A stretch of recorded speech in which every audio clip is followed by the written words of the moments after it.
Një aksident rrugor është regjistruar në orët e vona të natës në aksin Lushnjë-Berat pranë fshatit Kashtbardh, ku një automjet tip Peugeot me targa bullgare ka përfunduar në kanalin anësor të rrugës.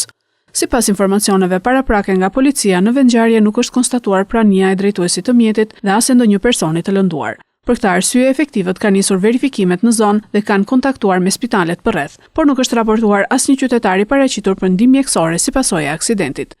Pas disa orësh verifikimesh dhe hetimesh, ngjarja është zbardhur dhe drejtuesi i mjetit është identifikuar. Bëhet fjalë për një 29 vjeçar i cili ka deklaruar se ka qenë vetë në timon në momentin e aksidentit.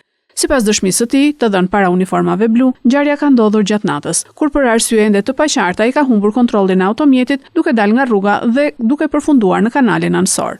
Ai ka shtuar se pas përplasjes ka qëndruar për një kohë të gjatë në vendngjarje, duke pritur ndihmë nga kalimtarët ose automjetet të tjera që mund të kalonin në atë segment rruge. Por pasi nuk ka marrë ndihmë dhe duke qenë se nuk ka pësuar dëmtime fizike, ai ka arritur të dalë vetë nga automjeti dhe është larguar nga vendi i aksidentit duke u kthyer në banesë.